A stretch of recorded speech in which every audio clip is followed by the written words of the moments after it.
तो अभी 22 तारीख तक ये होगा, ठीक है। रोड ब्लॉक कर दे सर, जरा करे एक दिन रोड ब्लॉक कर दे।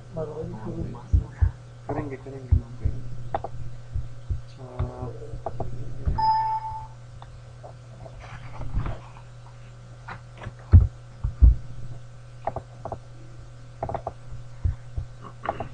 तो हमने एलोवीज बनाए थे ना कल, ठीक है, उसकी बेस पे ये दो रिकॉर्ड ग्रुप्स खुद ब खुद बन गए थे, ठीक है।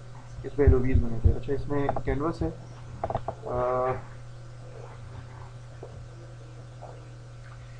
कैनवस पे एक काम हम और कर सकते हैं कि जैसे मिसाल के तौर पे ये आपके पास जो है यहाँ पे ये डेप्थ नंबर है ना, यहाँ पे तो डिपार्टमेंट नंबर की वैल्यू आ रही है ना, सही है।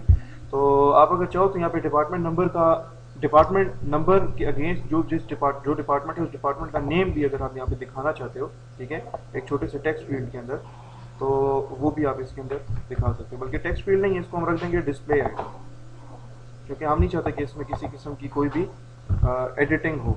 कल हमने देखा था ना डिस्प्ले आइटम, ठीक है। और इसका नाम हम रख देते हैं क्या चीज़, डी नेम रख देते हैं इसका नाम, ठीक है। कोई कैलकुलेशन मोड नहीं है, रिकॉर्ड्स में आ जाते हैं, ये भी सही है। डेटाबेस आइटम ये नहीं है, this is not a database item, ठीक है।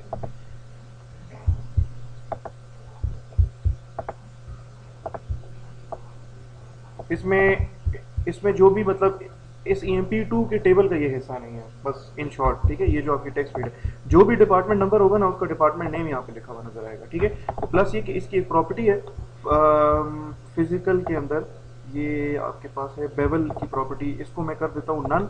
तो नन से ये होगा ना कि ये आपको इस तरह से लगेगा कि जैसे ये आपके फॉर्म के ऊपर ये एक को टेक्स्ट लिखा हुआ है, ठीक है। एक्चुअली ये टेक्स्ट जो है ये फॉर्म के ऊपर नहीं है, ये किसी ये फील्ड है, आपकी डिस्प्ले आइटम है, डिस्प्ले आइटम के अंदर ये आपका टेक्स्ट आपको नजर आ रहा होगा, लेकिन बिल्कुल ये फ्लैट हो गया अभी इसके पे। अच्छा, नजर किस तरीके से आएगा, ये जाहिर सी बात है, हमने इसके ऊपर क्या करना है कि ऑब्जेक्ट नेविगेटर पे हम जाते हैं, अपना ये जो डेटा ब्लॉक है ना, डेटा ब्लॉक के ऊपर हम एक ट्रिगर लगाते हैं, उस ट्रिगर का नाम है पोस्ट क्यूरी, ठीक है। ये एक ट्रिगर है, ट्रिगर का नाम क्या है, पोस्ट क्यूरी। पोस्ट क्यूरी का मतलब ये कि जैसे जैसे आप अगले अगले रिकॉर्ड पे नेविगेट करते जाओगे ना, पहले रिकॉर्ड पे आए, पहले रिकॉर्ड से आप अगले रिकॉर्ड पे गए, सेकंड से थर्ड पे गए, थर्ड से फोर्थ पे गए, तो जब जब आप नए रिकॉर्ड पे जाओगे तो ये आपकी पोस्ट क्यूरी वाला जो ट्रिगर है ये चलेगा, ठीक है। और पोस्ट क्यूरी वाला ट्रिगर जो है ये जब चलेगा तो इसमें हम ये लिखेंगे कि भाई इस तरह से कर लो आप कि MGR की जो फील्ड, सॉरी, डिपार्टमेंट नंबर की जो फील्ड में इस टाइम पे करंटली जो वैल्यू पड़ी हुई है, ठीक है, उसको चेक करो डिपार्टमेंट वाले टेबल में कि वो किस डिपार्टमेंट का डिपार्टमेंट नंबर है। वो जिस डिपार्टमेंट का डिपार्टमेंट नंबर है उसका नाम उठाओ, वो सेल्स है, वो अकाउंटिंग है, वो ऑपरेशंस है, जो भी डिपार्टमेंट नेम है उस नेम को उठाओ, और ये जो नई जो फील्ड मैंने बनाई है ना यहाँ पे जिसका नाम डी नेम है, ये वाली फील्ड, इसमें उठा के वो वैल्यू डाल दो। डिपार्टमेंट नंबर जिस डिपार्टमेंट का है उस डिपार्टमेंट नंबर के अगेंस्ट, जहरी सी बात है, डेप्थ टेबल के अंदर उस डिपार्टमेंट का एक नाम भी होगा ना, तो वो नाम उठाओ और उस नाम को उठा के किधर स्टोर कर दो, डी नेम के अंदर स्टोर कर दो। तो ये जो सारा ये जो मैंने जो आपके सामने जो किस्सा लिखा है ना, किस्सा जो बस मैंने आपके सामने किया है, ये पोस्ट क्यूरी ट्रिगर के अंडर हम ये कोड लिखेंगे, ठीक है। कोड सिंपल सा कोड है, सिर्फ छोटी सी SQL की क्यूरी है, ठीक है। क्या क्यूरी है जी, कि सेलेक्ट करो, सेलेक्ट करो, वैल्यू सेलेक्ट करनी है। क्या वैल्यू सेलेक्ट करनी है जी, वैल्यू जी सेलेक्ट करनी है, सेलेक्ट करो। टेबल है EMP2 का टेबल है, एक सेकंड, सेलेक्ट करो D name, D name select करना है ना, वो हमें चाहिए वो value. Select D name into, into का मतलब है कि डी नेम की वैल्यू उठाओ और उसको किसी फील्ड में आप स्टोर करना चाहते हो। इनटू का ये मतलब है, किस में स्टोर करना चाहते हैं, हम उसको स्टोर करना चाहते हैं EMP2 एक ब्लॉक है, उसमें डी नेम नाम वाली एक फील्ड है, उसमें हम डी नेम उठाना चाहते हैं। EMP2 डॉट डी नेम में हम वो वैल्यू डालना चाहते हैं, लेकिन ये डी नेम की वैल्यू किधर से आएगी, ठीक है, ये आप बताओगे ना, from from depth, depth table के अंदर, ठीक है। लेकिन डेप्थ टेबल में भी तो बहुत सारे डिपार्टमेंट नेम्स हैं, आपको कौन सा वाला चाहिए, where depth number is equal to किसके बराबर हो, कि EMP2 वाला जो ब्लॉक है, ठीक है, उसमें जो आपके पास डेप्थ नंबर वाली फील्ड है ना, उसके अंदर जो वैल्यू पड़ी है उस वैल्यू का डिपार्टमेंट नेम देखो, उसको उठाओ और उसको डी नेम वाली फील्ड के अंदर पुट कर दो। SQL की क्यूरी है ना, सिंपल ये तो, ठीक है। अच्छा, ये तो आपने कर लिया क्यूरी आपने लगा दी, ठीक है। एक सेकंड इसको, अच्छा ठीक है, ये बिगिन और एंड लिख लेंगे क्योंकि ये तो PL है ना।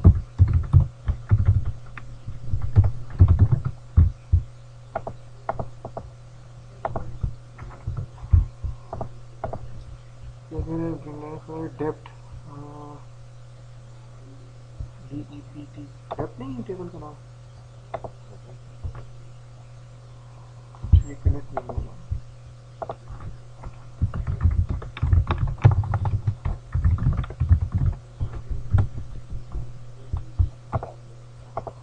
क्या कह रहे हैं, component dname must be declared, कौन सा चाहिए, EMP2 ठीक हो गया, सही है, ठीक है, ये हो गया। अच्छा ये किस में, ये पोस्ट क्यूरी में हमने लिखा है। अब इसको सेव कर लेते हैं और इसको रन भी करके देख लेते हैं। तो अब जो भी डिपार्टमेंट नंबर है उसका जो कोई ना कोई देखें, हर डिपार्टमेंट नंबर का कोई ना कोई डी नेम है ना, डिपार्टमेंट नेम है ना, तो वो डिपार्टमेंट नेम आपको यहाँ पे नजर आ जाएगा इसके अंदर, ठीक है।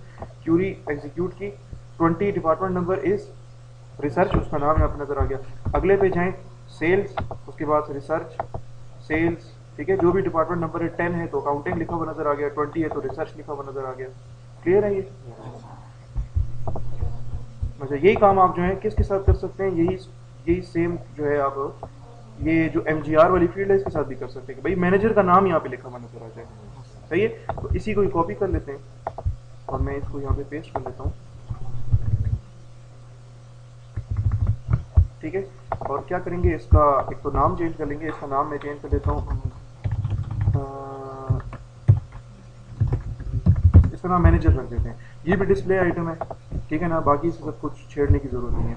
और क्या करना है, वही डेटा ब्लॉक के ट्रिगर में जाना है, ठीक है, ट्रिगर में जाना है और यहाँ पे हमने एक स्टेटमेंट और लिख लेनी है कि भाई इसी को मैं कॉपी पेस्ट कर लेता हूँ और इसमें जो चेंजेस है ना वो चेंजेस कर लेंगे। कंट्रोल-C कंट्रोल-V सेलेक्ट करना है, क्या सेलेक्ट करना है, अभी तो हमने ई नेम सेलेक्ट करना है, ठीक है। इनटू कहाँ पे डालो उसको, एम्प्लॉय 2 वाला जो ब्लॉक है उसमें मैनेजर नाम की फील्ड है उसमें डाल दो फ्रॉम कौन सा टेबल, EMP2, ठीक है। वेयर MGR इक्वल्स, जहाँ पे कि MGR की वैल्यू जो है, एक second, where employ number, where EMP number is equal to EMP2.MGR, कि आपके पास जो डेटा ब्लॉक है उस डेटा ब्लॉक का नाम EMP2 है, उस EMP2 डेटा ब्लॉक के अंदर जो MGR नाम वाली जो फील्ड है ना उसमें कोई ना कोई वैल्यू है, वो वैल्यू उठाओ उसको चेक करो EMP2 नाम के टेबल के एम्प्लॉय नंबर्स के साथ, जिसके साथ भी वो मैच करता है ना उसका एम्प्लॉय नेम उठा के EMP2.मैनेजर वाली जो फील्ड है उस फील्ड के अंदर डाल दो, जिसका ये मतलब है, ठीक है। इसको कर लेते हैं सेव, इसको एग्जीक्यूट करके देख लेते हैं।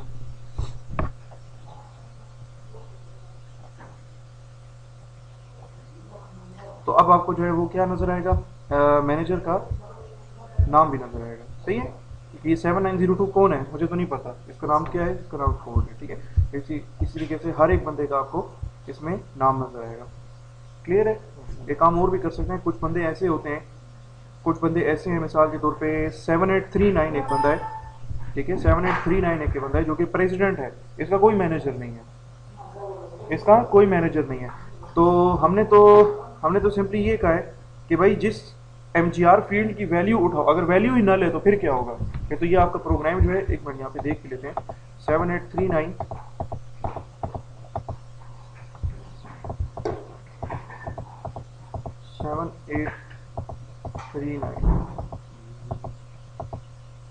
जिसका एम्प्लॉय नंबर 7839,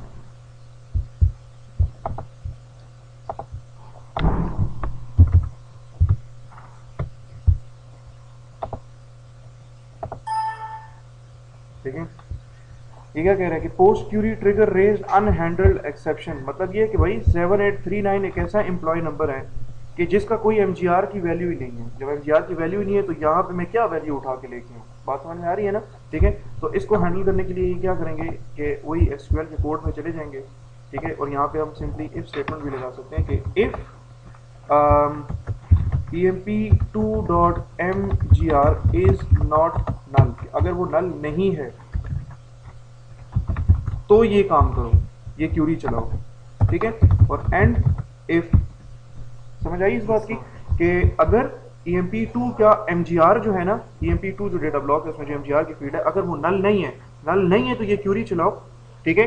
अगर नल है तो क्या करना चाहिए वो हमने नहीं लिखा है इसके अंदर, ठीक है, वो हम क्या करेंगे एल्स के पोर्शन में हम लिख देंगे कि भाई एल्स क्या करो, सिंपली आप लिख दो emp2 डॉट एम मैनेजर वाली जो फील्ड है ना, उसमें आप लिख दो, असाइन कर दो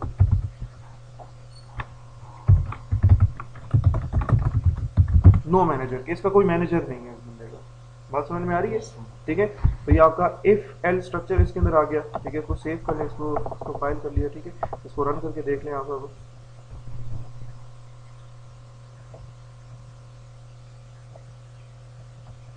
तो इसमें मैं डायरेक्ट क्या करता हूँ, एंटर क्यूरी। एंटर क्यूरी पता है, याद है एंटर क्यूरी क्या है? कि अपना क्राइटेरिया दे दिया 7839 बंदा जो है मुझे इसका रिकॉर्ड दिखा दो, एग्जीक्यूट करो। तो 7839 जो है इसके एमजीआर फील्ड क्या है, नल है ना।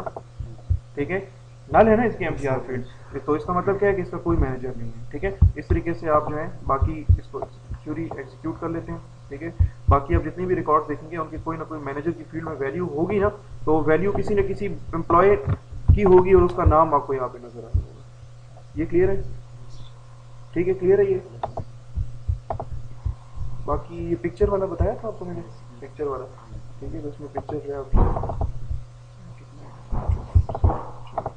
अच्छा, और इसमें विंडो अब एक और काम इसके नहीं करते हैं कि क्या मतलब पिक्चर वाला?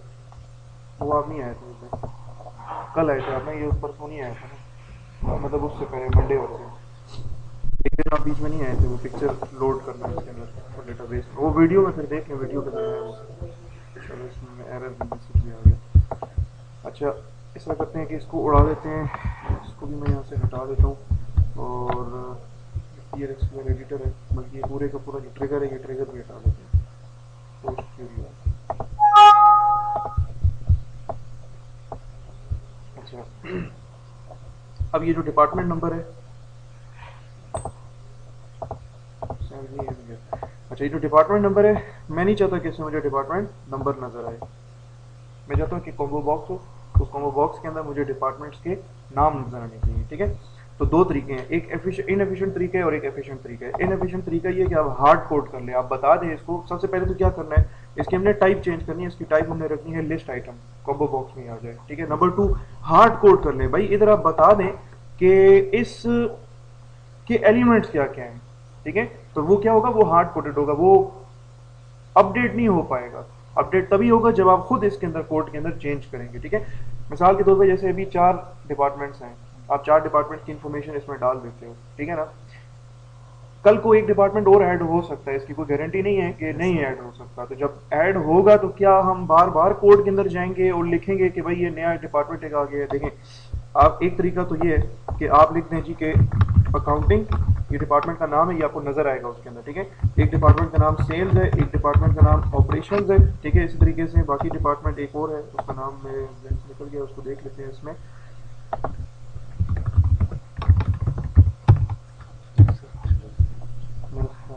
Select depth order by number. ठीक है, 10 अकाउंटिंग के लिए 10 है, रिसर्च के लिए 10 है, सेल्स एंड ऑपरेशन। तो एक रिसर्च रह गया इसमें, तो ये रिसर्च डिपार्टमेंट भी आप यहाँ पे लिख लें। ठीक है, अकाउंटिंग के लिए क्या है, डेटाबेस में क्या वैल्यू स्टोर हो रही है, 10 स्टोर हो रही है। सेल्स डिपार्टमेंट के लिए, सेल्स के लिए 30 है। ठीक है, रिसर्च के लिए 20 है वैल्यू, इसका डिपार्टमेंट नंबर। ठीक है, क्योंकि एमपी टेबल के अंदर तो डिपार्टमेंट नंबर स्टोर होता है ना, उसका नाम तो स्टोर नहीं होता। ठीक है, ये भी हो गया। ऑपरेशंस के लिए 40 है, सही है ना। ये वो वैल्यूज है, ये वो डेटा है जो कि आपको कॉम्बो बॉक्स में नजर आएगा। ठीक है, और ये वो वैल्यूज है जो कि डेटाबेस में जाके स्टोर होंगी पीछे। समझ आ रही है इस बात की? इसको आप ओके कर लें। कॉम्बो बॉक्स जो है उसका स्टाइल पॉप लिस्ट कर लेते हैं, कॉम्बो बॉक्स किया तो फिर वही फॉर्म का कुछ इशू है इसमें, फिर फॉर्म नहीं रन होता। इसको रन करके देख लेते हैं। ठीक है, आपका कॉम्बो बॉक्स बन जाएगा, आपके सारे डिपार्टमेंट्स आपको नजर आना शुरू हो जाएंगे, लेकिन ये कोई एफिशिएंट तरीका नहीं है। ठीक है, क्यूरी एग्जीक्यूट, देखें इसमें सारे आपको नजर आ रहे हैं, लेकिन करंटली इस बंदे का चूंकि डिपार्टमेंट रिसर्च है तो इसलिए आपको इसमें रिसर्च नजर आ रहा होगा। ठीक है ना, आप अगर कोई नया रिकॉर्ड आप एंटर करते हैं ना, ठीक है, तो यहाँ से आप उसका जो डिपार्टमेंट है वो डिपार्टमेंट चूज कर लें। अकाउंटिंग चूज तो आपने अकाउंटिंग किया है, लगता है वीडियो भी गई।